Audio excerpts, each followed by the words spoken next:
Hello friends, last lesson में हम लोग डैम्स के बारे में डिस्कस किए थे। थोड़ा सा डैम्स जो स्टार्ट किए थे कि डैम क्या होता है, क्यों बनाया जाता है और किस जगह पे कौन सा डैम जो है बना है और उसमें से कौन सा हमारा हाईएस्ट डैम है, कौन सा ओल्डेस्ट डैम है, ये सब हम लोग जो है डिस्कस किए थे। आज के लेसन में जो है हम लोग बेनिफिट ऑफ डैम के बारे में बात करेंगे। थोड़ा सा पॉइंट वाइज देख लेते हैं टेक्स्ट के हिसाब से क्या क्या लिखा गया है। और ये समरी हमारा चल रहा है एनवायरनमेंट का ये टोटल समरी ख़त्म होने के बाद हम दूसरे सब्जेक्ट के तरफ जाएंगे। और ये एनसीईआरटीज़ का समरी लिया गया है और सारे एनसीईआरटीज़ का जो भी एनवायरनमेंट रिलेटेड जो भी बुक्स हैं उन सबका जो है समराइज़ करके जो भी हमारे लिए यूज़फुल है एग्ज़ाम पॉइंट ऑफ व्यू से उसको जो है कंबाइन करके बहुत ही प्रिसाइज वे में जो है इसका हमारा शॉर्ट फॉर्म दिया गया है। इसको हम लोग रिवाइज़ करेंगे तो बहुत ही अच्छा, बहुत ही कम टाइम में हमारा रिविज़न हो पाएगा। तो चलिए चलते हैं। पहला पॉइंट जो है हमारा बेनिफिट ऑफ डैम के बारे में थोड़ा सा देखेंगे। तो पहला पॉइंट जो है हमारा canal system originating from the dams can transfer large amount of water to great distances which help to raise agricultural production in distant places. For example, Indira Gandhi Canal originating from Bhakra Dam has brought greenery in deserts of Rajasthan। ठीक है, तो ये जो canal system है हमारा, ये canal system क्या करता है ना, हमारा डैम से ही निकलता है। डिफरेंट कैनल जो है निकलता है डैम से। क्या करता है, डैम में जो स्टोर्ड वाटर है, डैम में जो भी वाटर स्टोर होकर रहा है उसको ये कैनल के थ्रू से जो है हम लोग वहाँ तक पहुँचाते हैं जहाँ पे सफिशिएंट मात्रा में पानी अवेलेबल नहीं है, वाटर अवेलेबल नहीं है, या फिर ग्राउंड सोर्सेज जो है बहुत ही लिमिटेड है, या फिर ग्राउंड लेवल में जो वाटर है बहुत ही शॉर्टेज देखने को मिलता है। तो उस जगह पे जो है हम लोग इस डैम में जो है स्टोर करके वाटर रखते हैं और कैनल के थ्रू से जो है वहाँ तक पहुँचाते हैं, जिसकी वजह से वहाँ पे जो है खेती वगैरह संभव हो पाती है, वरना वहाँ पे जो है सूखा ही रहता और हमारे लिए खाद्यान्न संकट पैदा हो जाता। ठीक है, ये एक फ़ायदा है। फिर दूसरा फ़ायदा क्या है, dams ensure continuous water supply in the surrounding areas. ठीक है, तो ये तो पहला एग्जाम्पल हम लोग देख लिए कि जैसे भाखरा डैम से जो है राजस्थान जैसे डेजर्ट में भी हम लोग ग्रीनरी ला सकते हैं भाखरा डैम बनाने की वजह से। ठीक है, ये कहाँ पे बना है, इंदिरा गांधी मतलब भाखरा डैम हमारा जो है हम लोग सतलेज रिवर के ऊपर बना हुआ है पंजाब स्टेट में। ये हम लोग लास्ट लेसन में देखे थे, पॉइंट नंबर 1 में आप देख सकते हैं, Bhakra dam built on river Sutlej in Punjab. ठीक है, तो ये जो है इंदिरा गांधी कैनाल जो है इससे ओरिजिनेट होता है, भाखरा डैम से ओरिजिनेट होकर राजस्थान तक वाटर लेके जाता है। ठीक है, सेकेंड पॉइंट हमारा डैम से ensure continuous water supply in the surrounding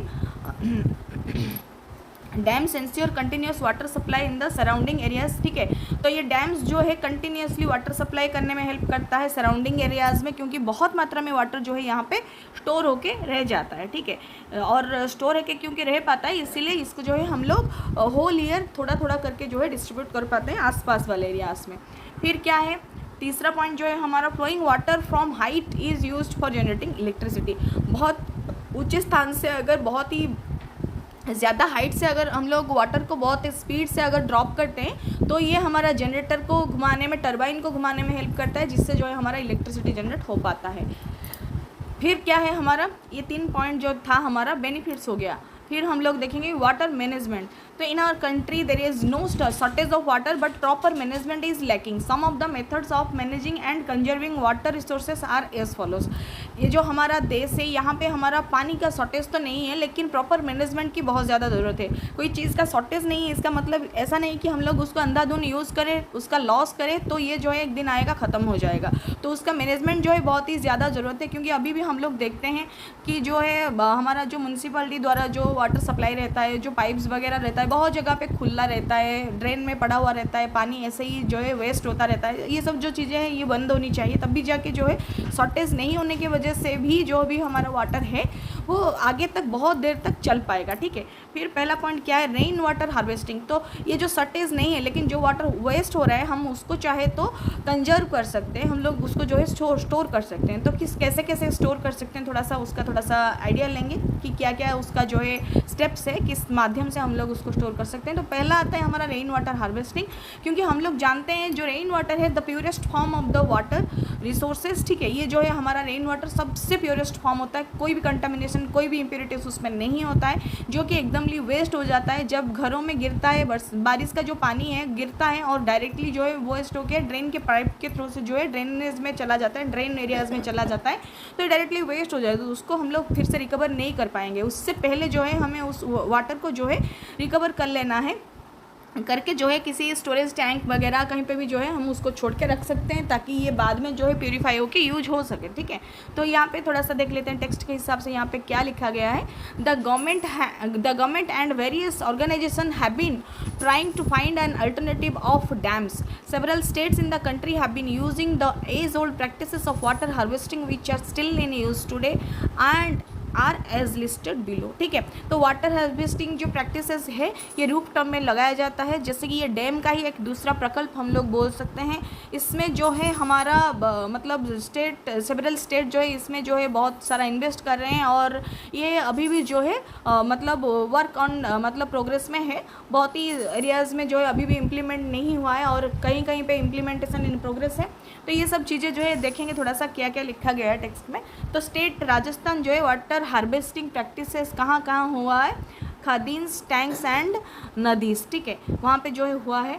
Maharashtra में बंधारास एंड ताल्स में हुआ है, मध्य प्रदेश और उत्तर प्रदेश में बूंदीस, बिहार में आहर्स and pines, fifth Himachal Pradesh में कुल, फिर जम्मू कश्मीर में पॉन्ड्स, 7 में तमिलनाडु जो है एरेज, केरला में जो है सुरंगम्स एंड कर्नाटका में जो है कट्टास, ठीक है। तो ये एज ओल्ड प्रैक्टिसेस हैं जो कि बहुत दिनों से चला आ रहा है, जैसे कि डिफरेंट नाम से जो है उनका जो है स्टोरेज करने का आइडियाज़ जो है प्रचलित है, जो एरिया के हिसाब से जो है डिफरेंट नाम से वो लोग जानते हैं, तो वो थोड़ा सा मेंशन किया गया है।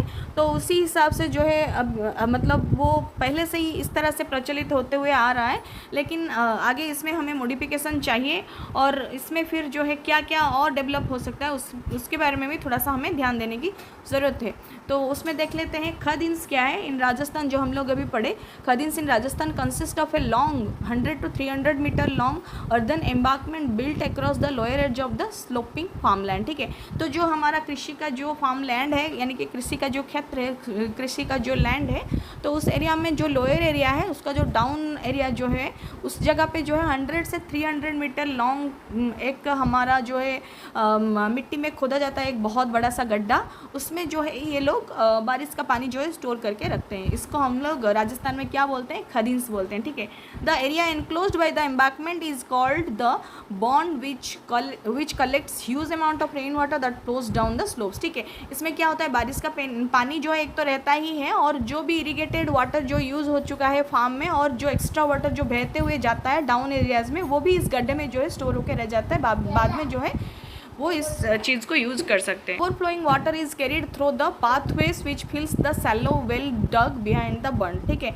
The overflowing water is carried through the pathways, यानी कि जो ये जो बहुत बड़ा सा गड्ढा हम लोग बनाए थे मिट्टी के ऊपर, वो अगर किसी कारण मतलब फिल हो जाता है, मतलब भरा हुआ रहता है, तो उसके बाद फिर से अगर उसमें वाटर जाएगा, वो क्या होगा, फ्लो होके चला जाएगा। तो फ्लो होके ऐसे ही चला जाएगा तो फिर वेस्ट हो जाएगा। तो उसके लिए एक स्पेशल पाथ जो है बनाया जाता है, तो उस पाथ में जो है वाटर फ्लो करते हुए जाता है, कहाँ पे है, एक सैलो वेल डग जो है बनाया गया है, मतलब एक जो है गड्ढा खोदा गया है, कुएं जैसे गड्ढा एक खोदा गया है ऊपर मिट्टी में, वही बर्न के पास में जो है बनाया गया है। वहाँ पे जाके ये जो है खदिन्स का जो पानी है वो जो जाके वहाँ पे स्टोर होता है, ठीक है। उसको फिर जो है हम लोग यूज़ करते हैं। फिर ये कुल क्या होता है, कुल was a canal irrigation system developed in Himachal Pradesh about 400 years ago. Stream waters were channeled into the downhill villages, ठीक है।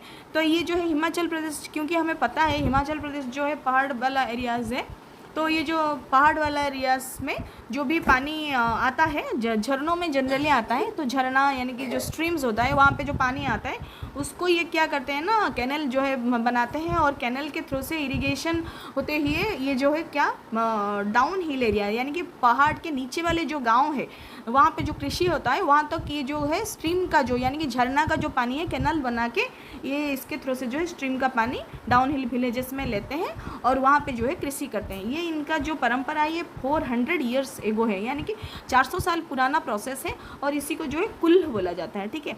और ये किस एरिया का है, हिमाचल प्रदेश का है, ठीक है। ये हमें याद रखना पड़ेगा, एरिया के हिसाब से नाम डिफरेंट हो जाता है, तो इसको थोड़ा सा याद रखेंगे तो बहुत ही अच्छा रहेगा, मार्क पे चिन्ह रहेगा, और जो है हमारा प्रीलिम्स में भी जो है क्वेश्चन आ सकता है, ठीक है। फिर जो है villages had made a common agreement about water use. These schools were underlooked by few people who were being paid by the villages. ठीक है, तो ये जो कुल बनाया जाता है ये जनरली वहाँ के लोकल लोगों के द्वारा एक टीम बनाया जाता है जो कि मिंट होते हैं इसी चीज़ को देखरेख करने के लिए, और इन्हीं के द्वारा जो है ये चीज़ जो है देखरेख किया जाता है। उनको जो है पेमेंट जो है विलेजर्स से कलेक्ट करके टाइम टू टाइम दिया जाता है। ठीक है, फिर क्या आता है, the water from the schools were used for irrigation as well as percolated into the soil to feed springs. ठीक है, अगेन उसमें जो है रिसाइकल होता है ये पानी, क्योंकि जो जितना ये लोग कैनल के थ्रू से इरीगेशन करते तो रहते हैं, फिर जो है पानी ज़्यादा अगर हो पाता है ये पर्कुलेशन होता है, यानी कि नीचे जो है एब्जॉर्ब होते हुए जाता है, पानी जो है मिट्टी के थ्रू से नीचे एब्जॉर्ब होते हुए जाता है, फिर से जो है ये नीचे एब्जॉर्ब होके फिर से जो है पेड़ पौधों के द्वारा ऊपर जाता है, फिर बारिश होता है, बारिश होने के बाद फिर से जो है स्ट्रीम में आ जाता है। इसी हिसाब से जो है ये साइकिल जो है चलता रहता है और पानी की कमी जो है नहीं महसूस होता है यहाँ पे। फिर क्या होता है, ever since this schools were taken over by the irrigation department they become defunct. ठीक है, जब से ये जो इरिगेशन डिपार्टमेंट के द्वारा ले लिया गया है तब से जो है इसका इस तरह से काम करना जो है बंद हो चुका है और काफ़ी ज़्यादा इफेक्टिवनेस जो है इससे मतलब इसका जो है कम हो चुका है। ठीक है, ये अभी गांव वालों के द्वारा फिर से जो है मतलब गांव वाले जैसे कि इसका देख रेख करते थे, इसका जो है हालचाल समझते थे, वो अभी नहीं होता है क्योंकि अभी ये जो है इरिगेशन डिपार्टमेंट के द्वारा लिया जा चुका है। और in the present day rain water harvesting comprises of water storage and ground water recharging. ठीक है, अभी जो है ये कम्प्लीटली जो है रेन वाटर हार्वेस्टिंग और रेन वाटर का जो स्टोरेज करना और फिर उसको जो है ग्राउंड वाटर को रिचार्ज करना, उसके ऊपर जो है अभी फोकस किया जा रहा है। The rain water collected from the rooftop of house और a building is then filtered and stored in proper tanks. ठीक है, जो भी बारिश का पानी जो है होता है घर के छत के ऊपर गिरता है तो ये जो है पाइप के थ्रू से ड्रेन में चला जाता है, जो कि नहीं होना चाहिए, और इसको जो है फिल्टर करके टैंक के अंदर जो है रखा जाता है स्टोर करके, ताकि ये डिफरेंट पर्पज़ के लिए यूज़ किया जा सके। ठीक है, this stored water is either used for human consumption, irrigation और can be channelised through a drain pipe into a well to raise the water table. ठीक है, अगर हम लोग चाहें तो ये स्टोर्ड किया गया वाटर जो है बारिश का, इसको हम लोग प्यूरीफाई करके क्लोरीनेशन वगैरह करके हम लोग अपने कंजप्शन के लिए यूज़ कर सकते हैं, नहाना वगैरह जो भी है, नहीं तो इरीगेशन के लिए यूज़ कर सकते हैं, नहीं तो हम लोग इसको चैनलाइज करके वेल में जो है छोड़ सकते हैं, ताकि जो है हमारा फिर से जो है मिट्टी का जो पानी जो ख़त्म हो जाता है, अंडरग्राउंड रिसोर्सेज जो है ख़त्म होने लगता है, ये वाटर टेबल को फिर से जो है रेज करने में हेल्प करता है। ठीक है, फिर क्या आता है, ट्रीटमेंट ऑफ वेस्ट वाटर। तो ट्रीटमेंट ऑफ वेस्ट वाटर क्या होता है, जो हमारा वेस्ट वाटर होता है उसको हम लोग प्यूरीफाई करने के लिए क्या क्या स्टेप्स लेते हैं उसको हम लोग ट्रीटमेंट ऑफ वेस्ट वाटर बोलते हैं। ये वाला चीज़ जो है हम लोग अगले लेसन में कवर करेंगे और उससे रिलेटेड जो भी चीज़ें जो भी पॉइंट्स आगे आएगा उसको भी हम लोग कम्प्लीटली कवर कर लेंगे। तो आज के लिए इतना ही। अगर आपको पसंद आ रहा है तो कमेंट कर दीजिए। छोटा छोटा लेसन बना रही हूँ ताकि आपको स्पीड फॉरवर्ड में 5-10 मिनट हार्डली लगेगा और आप सुनते हुए चले जाएंगे, पता ही नहीं चलेगा आपका एनसीईआरटी का सब्जेक्ट का पर्टिकुलरली ख़त्म होते हुए जाएगा। और लंबा लेसन बनाऊंगी तो सुनने में भी बोर लगता है और इतना पेशेंस भी नहीं रहता है लोगों का कि मतलब समरी इसको सुनते जाएं। छोटा छोटा होगा तो एक अच्छा रहेगा कि कॉन्फिडेंस भी आएगा। तो अगर आपको अच्छा लगा है तो अच्छी बात है, आप कमेंट करके बता सकते हैं, नहीं तो कुछ अगर डाउट हो रहा है तो वो भी आप कमेंट करके पूछ सकते हैं। अगर आपको और कोई आइडियाज़ है जिस तरह से इम्प्रोवाइज़ किया जा सकता है तो वो भी आप सजेस्ट कर सकते हैं। और देखने के लिए धन्यवाद। Thank you so much.